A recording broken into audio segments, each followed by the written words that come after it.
The ocean and rivers hold beauty, but also sudden lethal danger, often when least expected. From the Blackwood family's terrifying encounter with a Nile crocodile in Uganda, to Nathan Pierce's near-fatal sting by a nearly invisible box jellyfish off northern Australia, get ready to witness 6 terrifying events that show how quickly curiosity and exploration can turn into life-or-death struggles, leaving even the most experienced adventurers fighting for survival. On April 14, 2015, the afternoon sun hung over the northern Ugandan plains, its reflection glittering on the slow, muddy current of the Nile as distant hippos grunted in the reeds. The Blackwood family, Mark, his wife Rachel, and their 7-year-old son Oliver, was nearing the final stretch of their guided riverside safari, a stop meant to capture photos of the river's teeming wildlife. The air was thick and humid from the recent seasonal rains, and the guides had warned that crocodile activity was unusually high during this time of year. Yet the water's calm surface made the danger feel distant and abstract. The group moved closer to the riverbank, where lush grasses bent under their feet, and the smell of damp earth rose with every step. While somewhere nearby, an African fish eagle cried across the sky. Mark crouched near the edge of the river to frame a shot of a basking crocodile across the channel, its dark armored back glistening in the sunlight. Rachel stood a few paces behind him with Oliver, holding a hand over her brow to block the glare. The guides remained by the vehicle a short distance away, scanning the area for movement in the reeds, though the river's deceptive stillness masked what lurked beneath. The current flowed slowly past them, brown and opaque, thick from sediment carried down from the highlands, and no one noticed the faint ripples forming close to where Mark stood. Without warning, the water broke open in a violent eruption. A massive Nile crocodile, its body over 15 feet long, surged upward with terrifying power, jaws yawning wide before clamping down on Mark's leg. The sound of the impact was muffled by water and splashing, a brutal crack of bone and pressure that shattered the calm of the afternoon. Mark's camera flew from his hands and hit the ground as he screamed, his upper body twisting violently as the crocodile wrenched him off balance. The guides shouted from behind, racing forward, but the creature had already begun to drag him into the river, its tail thrashing and spraying mud and water into the air. Rachel lunged forward in blind panic, grabbing at his shoulders, trying to pull him back toward shore. Her hands slipped on the wet fabric of his shirt as the crocodile rolled, twisting with a force that sent waves slapping against the muddy bank. Mark's body jerked violently, half submerged, while Rachel held on until the rotation threw her off her feet and pulled her down beside him. For a brief moment, her head broke the surface, her arms flailing, the water churning so violently that the outlines of their bodies blurred beneath the foam. Then, with one final surge, the crocodile dragged them both into deeper water, their shapes swallowed by the brown current. Oliver's scream tore through the chaos, his small hands trembling as he stumbled backward, eyes wide and uncomprehending. The riverbank was slick with mud from the recent rains, and his foot slipped, sending him down hard on his side. He slid toward the edge, dirt coating his clothes, his small body helpless against the slope. One of the guides dropped his rifle and sprinted toward him, boots sinking deep into the soft ground, shouting for the boy to move. But the distance between them was already too great.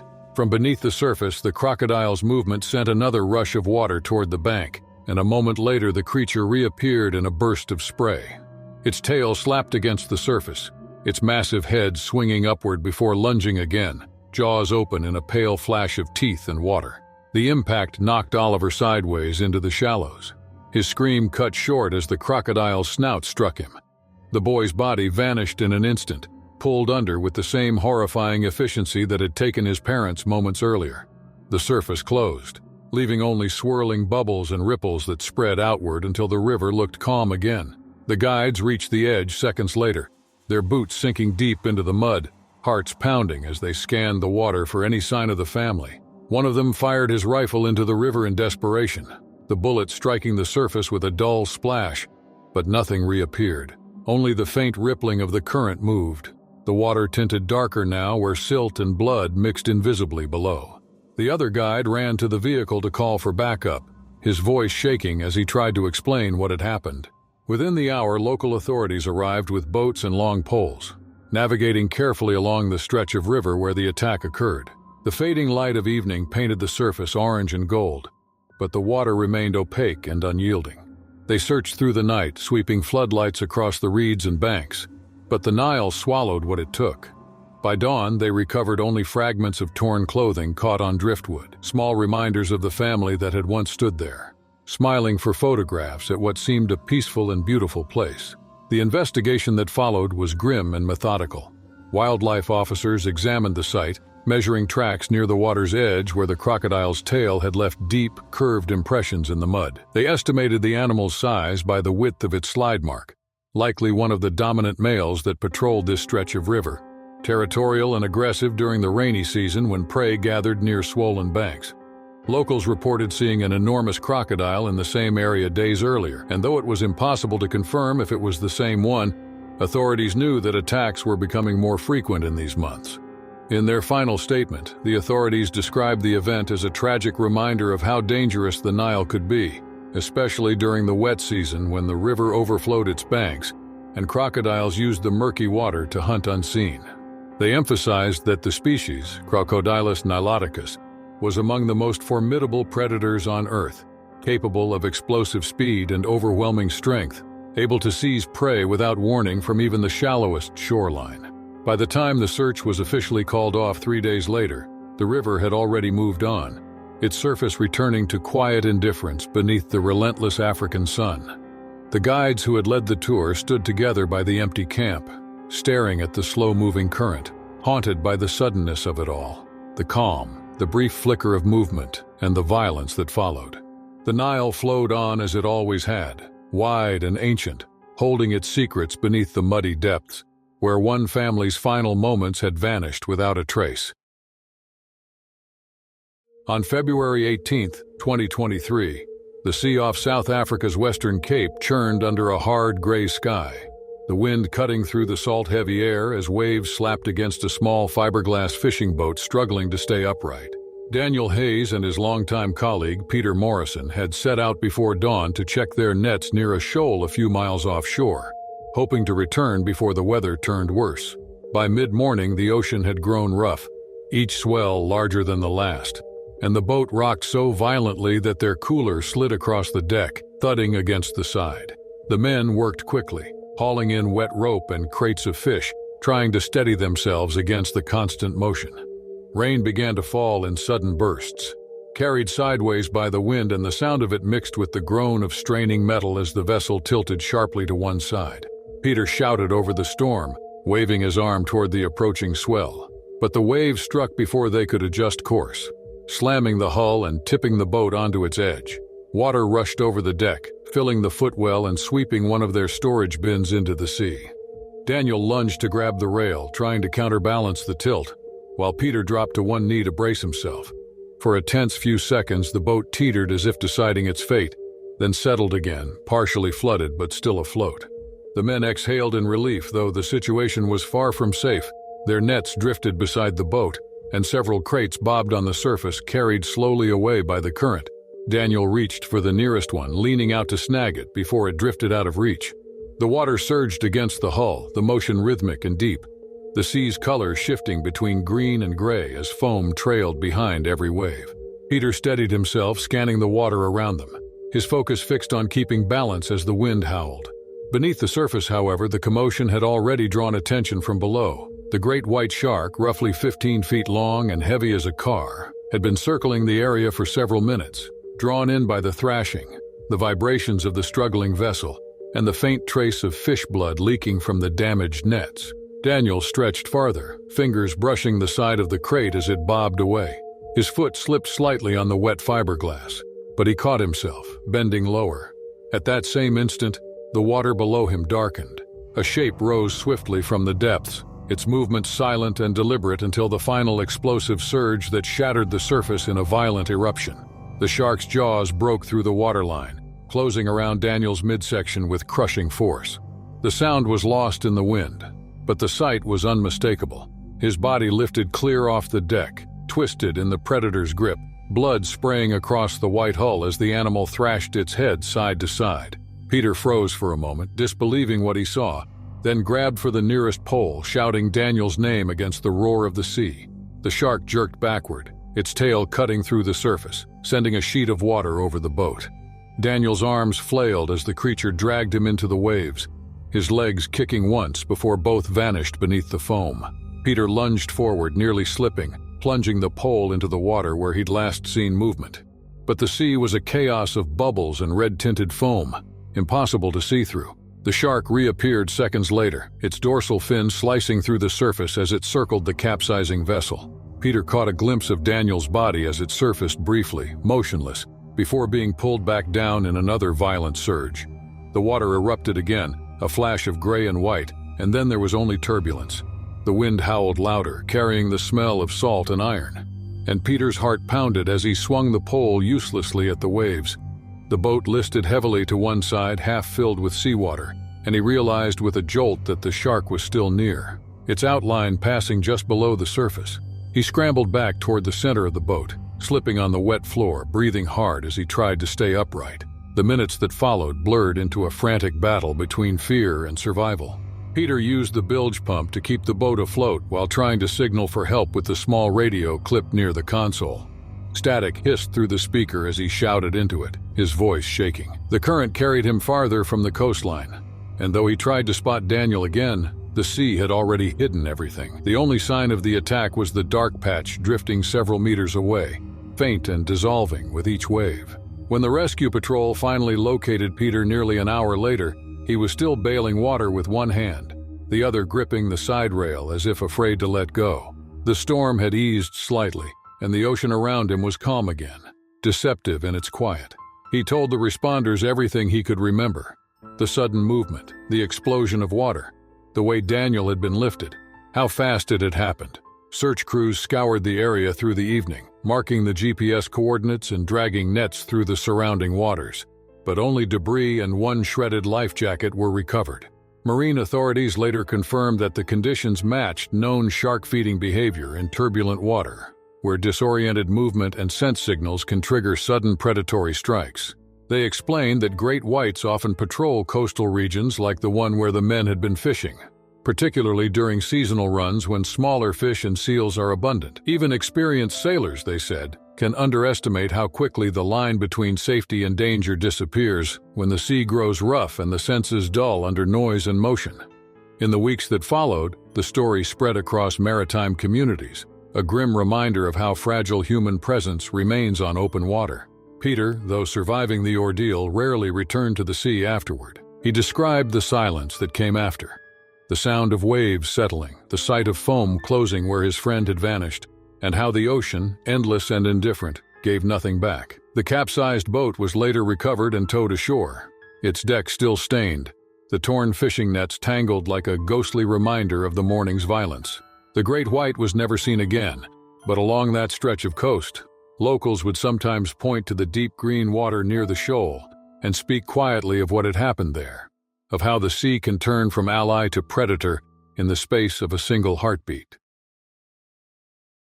On June 12, 2021, the sun burned bright over the western Pacific, its reflection glinting on the turquoise shallows surrounding Guam's reef channels. The air was thick with salt and heat as Petty Officer Alex Turner and a group of U.S. Navy trainees prepared for a buoy anchoring drill, the kind designed to test precision, teamwork, and endurance under pressure. Their inflatable rafts, bright orange against the endless blue, drifted gently across the calm water, linked together by nylon ropes and anchored in a narrow passage between coral ridges. The objective was simple: secure a series of sonar buoys without capsizing the rafts or losing gear to the currents. The drill was routine, part of Turner's daily work as a sonar technician, and the men moved with the measured efficiency of those accustomed to repetition. The morning had begun smoothly, with the group laughing lightly as they maneuvered the tethered rafts into position. The reef stretched below them, a living mosaic of corals and darting fish, the water barely 4 feet deep in places. Despite the idyllic setting, the environment carried unseen risks. Tiger sharks were known to patrol the outer reefs, often venturing into shallower water when the tide shifted, or when fish activity increased. Turner had heard briefings about them countless times, cautionary notes during safety sessions, but he had never seen one during training. The water's clarity made it easy to forget that danger could emerge from beneath in an instant. By late morning, the tide had begun to rise, pushing schools of bait fish closer to the surface. Turner crouched on the edge of his raft, tightening the securing straps of a buoy line that had drifted out of place. Beneath him, fish darted nervously through the rippled sunlight, disturbed by the raft's shadow and the metallic clatter of tools striking the inflatable surface. His teammates were working a few meters away, each focused on their tasks. The water shimmered, calm and inviting, until a sudden flicker of movement deep below caught the corner of his eye. A faint shadow moving against the current, too large and too deliberate to be mistaken for a reef fish. Before Turner could react, the water beneath his legs erupted with terrifying force. A 13-foot tiger shark surged upward from the channel, its striped body twisting as its jaws closed around his lower right leg. The impact drove him backward, nearly toppling the raft as water exploded into the air. Pain flared through his body, sharp and electric, as the shark's serrated teeth cut deep into muscle and bone. The world turned chaotic. The sound of splashing, the metallic clang of loose equipment, the sudden shouts of his fellow sailors. Turner's body twisted violently as the shark began to shake its head side to side, the raw strength of the movement jerking him halfway into the water. Instinct took over. Turner kicked frantically with his free leg, striking the shark's snout and side, his hands slapping at the surface in a desperate attempt to stay balanced. The animal released him briefly, its head disappearing beneath the raft before swinging back in another surge. Turner rolled onto his back, drawing his legs up just as the shark lunged again, its jaws snapping inches from his torso. The second strike missed, but the force of the movement sent a wave of water washing over the raft, nearly capsizing it. Blood clouded the crystal shallows, spreading outward in a pink haze that shimmered in the sunlight. The other sailors scrambled into motion. Two of them on the adjacent raft began hauling the rope line connecting their rafts to Turner's, pulling them closer. One man reached with a long-handled pole used for buoy placement, jabbing toward the water where the shark circled. The creature veered away for a moment, its powerful tail stirring the surface into a whirlpool of sand and blood. Turner, half in the water and half draped over the raft, fought to pull himself up, his injured leg trailing dark red streaks into the sea. The shark turned again, curious and agitated by the scent, its body a ghostly blur below the surface as it passed just beneath him. With a final coordinated effort, the sailors dragged Turner onto their raft, collapsing backward under his weight. His leg was torn and bleeding heavily, the lower portion marked by deep puncture wounds where the shark's teeth had torn through flesh. Turner's face was pale, his breath short and uneven, his body trembling from shock and pain. They wrapped a belt tightly above the wound, using spare fabric to press against it, while another sailor radioed for immediate evacuation. The rafts, once steady and orderly, now rocked in uneven rhythm as the men watched the water nervously, expecting the shark to resurface. Within minutes, a nearby support boat sped toward them, cutting through the waves with a trail of white foam.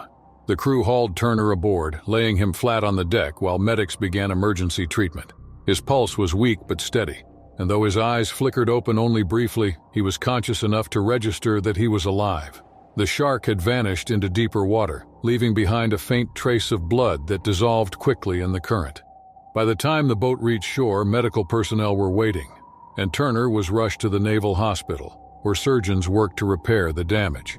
He survived, though his recovery was long, the scars deep and permanent.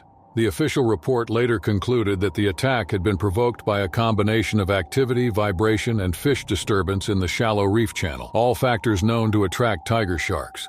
Marine experts reviewing the incident emphasized that even controlled environments carry unpredictable dangers when dealing with apex predators. They explained that tiger sharks, though often slow and deliberate, can become highly opportunistic when the water fills with splashing and scent cues, conditions identical to those of Turner's training exercise. Despite safety measures, the shallow setting and the proximity to feeding grounds created the perfect chain of events for the strike. On August 27, 2024, the humid air over Belize's coastal mangrove forests shimmered with heat, the smell of salt and decay thick under the rising sun. Ecologist Mia Reynolds, a marine biologist specializing in coastal ecosystems, had spent the past week documenting juvenile fish and crab populations along the narrow waterways, where fresh water met the Caribbean Sea. That morning, she moved through one of the tighter mangrove tunnels, her field kit secured in a waterproof pack and her GPS clipped to her vest. The water reached her waist, opaque and sluggish, stirring faint ripples against the tangled roots that rose like blackened fingers from the mud. Every movement sent echoes through the stillness, small splashes bouncing between the trees. The day had begun quietly, the air broken only by the chirring of insects and the distant calls of her team, who were spread out along the nearby channel, recording measurements from their own stations. Mia liked this solitude, the sense of being surrounded by life hidden beneath the surface. Schools of mullet darting in flashes, mudskippers clinging to roots, juvenile snappers threading through the shadows. Her task was to document population density within confined mangrove corridors, environments that served as nurseries for countless marine species. But she also knew the risks. The same tangled habitat that protected young fish could also conceal larger predators that ventured in with the rising tide.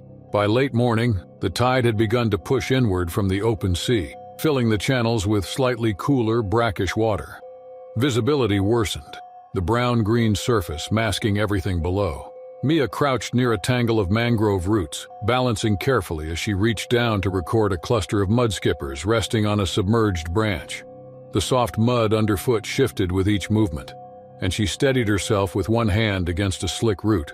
Around her, small fish stirred, scattering in quick bursts of motion, and the sound of their splashing carried farther than expected through the still air. She didn't realize that in the deeper stretch beyond the bend of the tunnel, a large hammerhead shark had entered the channel, drawn by the vibrations of prey.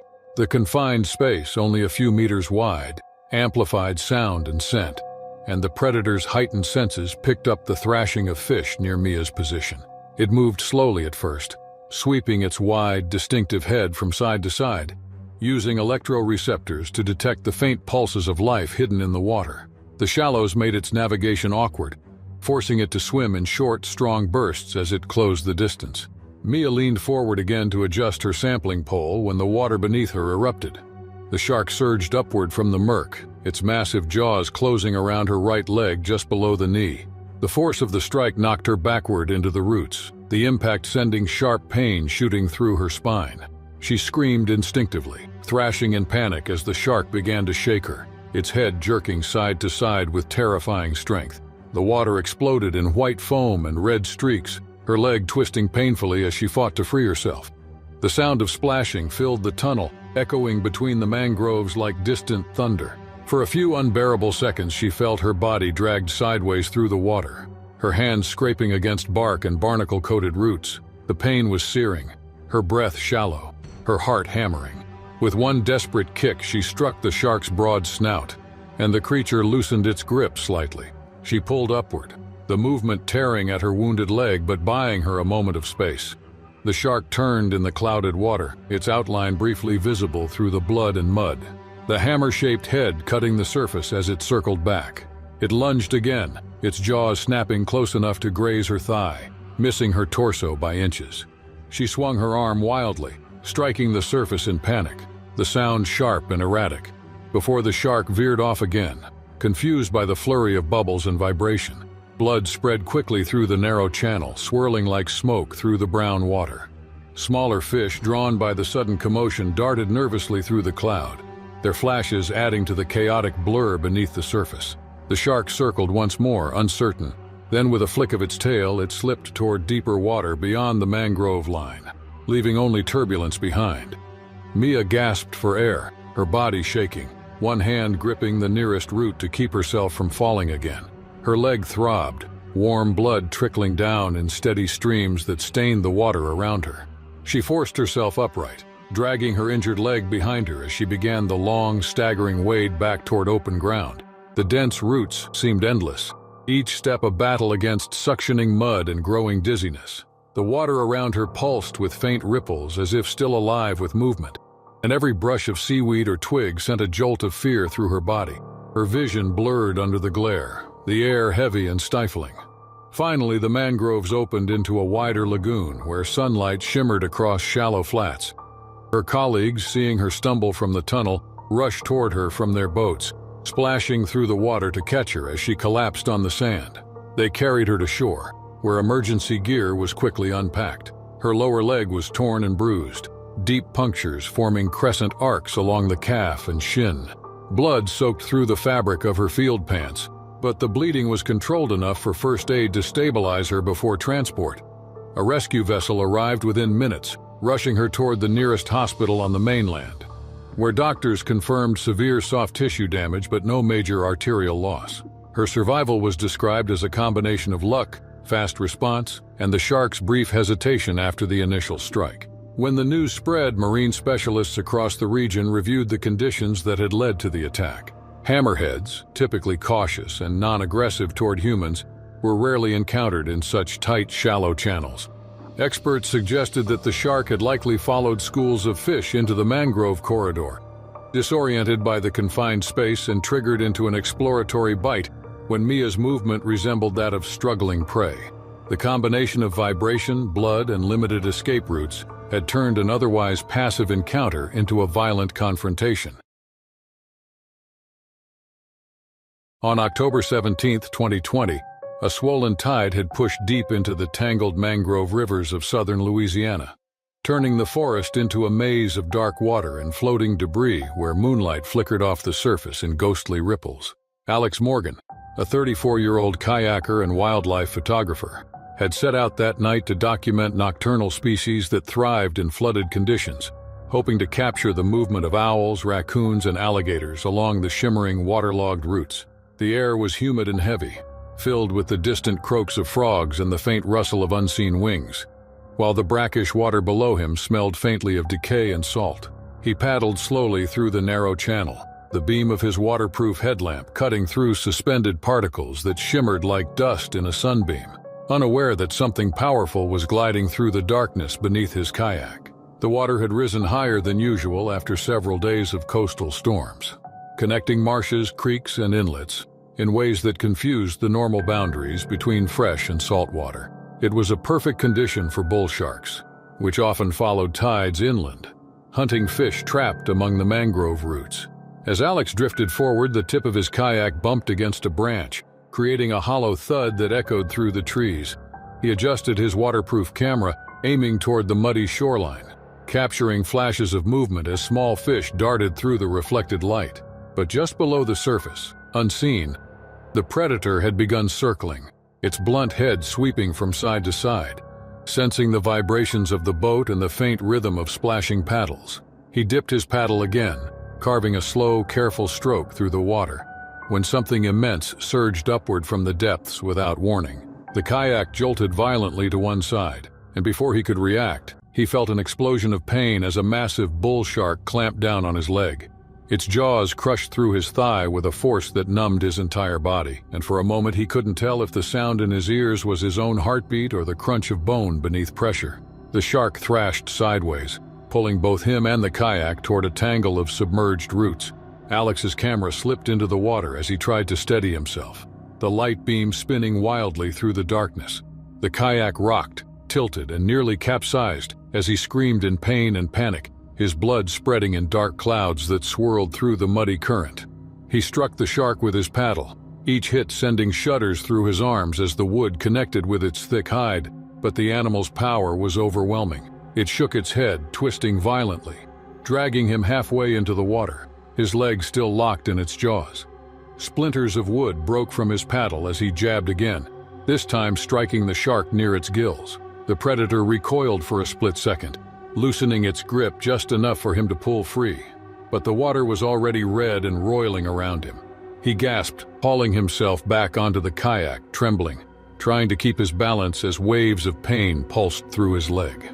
For a few seconds he thought the attack was over, but then the kayak lurched again as the shark rammed it from below. The blow sent him sprawling backward, his bleeding leg splashing into the water once more. He kicked frantically, striking the shark's snout, feeling rough skin scrape against his calf before it turned sharply and lunged again, jaws snapping just inches from his foot. He grabbed the edge of his kayak, using every ounce of strength to haul himself up, his hands slick with blood and algae, the water around him bubbling as the shark circled. The darkness seemed to close in, and all he could hear was the sound of water slapping against the hull and the gurgle of his own labored breaths. The mangrove roots loomed ahead, and through the fog of pain he realized the current was pushing him toward them. He dug the broken paddle into the water, forcing the kayak toward the nearest patch of raised mud. Each movement sent fresh waves of agony through his leg, But he didn't stop. The shark surfaced once more, its dorsal fin cutting through the murky water, moving parallel to the kayak like a shadow keeping pace with him. Alex pushed harder, his vision blurring, his arms shaking with exhaustion, until the kayak scraped against the base of a tree. He threw himself from the seat, half crawling, half dragging his body through knee-deep water, his hands clutching at slippery roots. Behind him, the surface rippled again as the bull shark turned sharply, sweeping the shallows with its powerful tail, disoriented by the tight space and the maze of branches. He heard the sound before he saw it. A violent splash followed by a hollow thud as the shark collided with a submerged log. It circled once more, then disappeared into deeper water, leaving only silence and the soft lap of current against the mangrove trunks.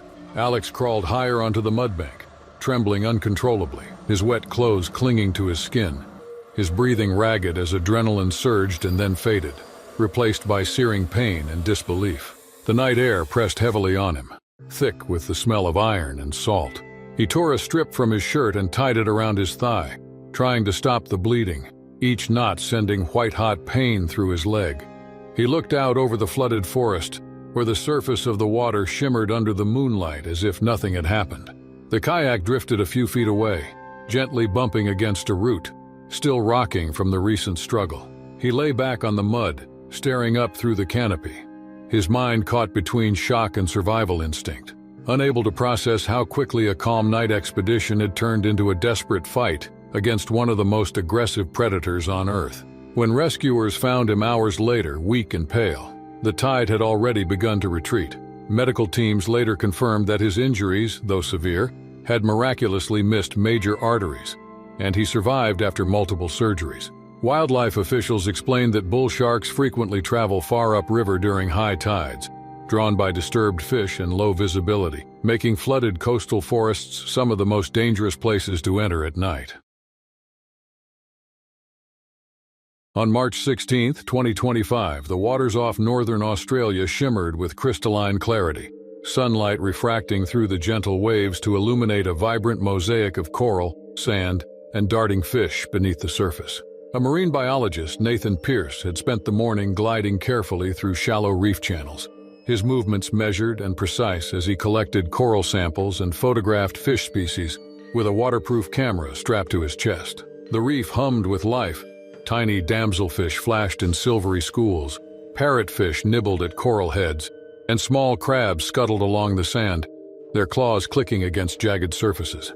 Nathan, focused and methodical, leaned over a pale patch of sand to capture images of a particularly dense gathering of juvenile damselfish, the camera hovering just above the substrate, unaware of the silent predator lying in wait.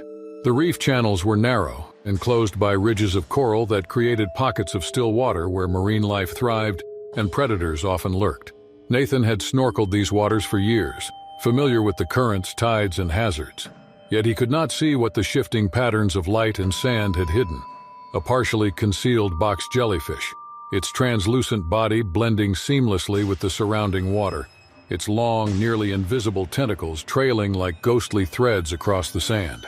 Its presence went unnoticed as Nathan adjusted his camera, the faint current pulling the stinging appendages toward his outstretched arm. The moment his skin brushed against them, a sharp, burning pain exploded along his forearm, spreading almost instantly up toward his shoulder.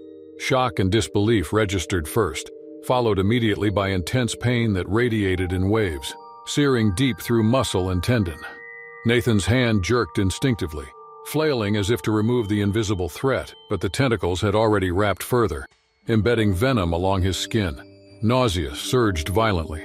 Muscles spasmed involuntarily, and a heavy tightness constricted his chest, making each breath laborious. His heart raced, adrenaline spiking as he realized the severity of the encounter, the water around him suddenly feeling suffocating despite its clarity. He kicked strongly, propelling himself toward the surface, gasping for air as every motion intensified the burning sensation along his arm. Tentacles, fine as silk threads, clung to the skin, their venom coursing through the nervous system in pulses that left him weak and disoriented. Above, the sunlight shimmered reassuringly on the waves, yet the journey upward seemed endless, each stroke punctuated by nausea and mounting panic. As he broke the surface, water splashing across his face, he signaled frantically for help, waving an arm in stark contrast to the clear blue around him. the pain radiating along the nerves in his chest and shoulder. Lifeguards, trained for such emergencies, spotted the distress immediately and maneuvered their small rescue craft alongside him. They poured vinegar directly onto the affected area, neutralizing the remaining nematocysts, while one grabbed his arm to prevent further contact with the tentacles. Nathan shuddered as the sting burned fiercely, his body trembling from pain and adrenaline. But the immediate threat of venom injection had been mitigated. Lifeguards maintained a calm yet urgent presence, their steadying hands and rapid assessment helping him manage the escalating symptoms as he floated in the shallow water. Muscles tense, breathing ragged, still shocked by the sudden violence of such a small, nearly invisible creature. Once stable enough, Nathan was lifted onto the rescue craft and transported swiftly to the nearby coastal hospital. En route, he experienced waves of nausea and weakness, each spasm a reminder of the venom coursing through his system. Emergency staff immediately began observation, administering pain relief and monitoring vital signs. Over the following hours, the symptoms gradually subsided under careful management, though fatigue and soreness lingered, a testament to the rapid onset and intensity of the sting. Nathan's arm bore redness and swelling, patterns marking where the jellyfish had embedded its tentacles, a stark visual reminder of the encounter. Authorities later issued warnings emphasizing the extreme danger of box jellyfish, noting that despite their small size and near invisibility, they rank among the most venomous marine creatures in the world. Even minor contact can induce systemic symptoms, with risk of cardiovascular or respiratory distress in more severe cases. Experts highlighted that such encounters frequently occur in confined reef channels where visibility is limited, and divers or snorkelers inadvertently touch the delicate, transparent bodies while observing or collecting samples. Precautionary measures, including the use of gloves, careful hand placement, and constant visual awareness, were reinforced to prevent future incidents. Nathan recovered physically within a few days, but the psychological impact lingered. The encounter left him acutely aware of the fragile boundary between observer and victim in the marine environment, where even a methodical approach can be interrupted by a creature whose size and visibility make it nearly impossible to detect. He documented the experience thoroughly, updating safety protocols for fieldwork and cautioning colleagues to respect the stealthy presence of hidden predators. The incident also underscored a fundamental lesson in marine biology. Vigilance must be maintained at all times, even when surrounded by seemingly tranquil waters, because danger can exist in the most subtle forms. By the time Nathan returned to snorkeling along the reef, the sunlight once again danced across the coral heads, schools of fish flicking through shadows, and the channels appeared serene and inviting. Yet beneath the clarity, he remained aware of the invisible threads, the quiet threats, and the need for respect and caution. The box jellyfish, delicate and nearly imperceptible, had demonstrated that the ocean's smallest inhabitants could wield a power as deadly as any apex predator, leaving him both humbled and more vigilant than ever before.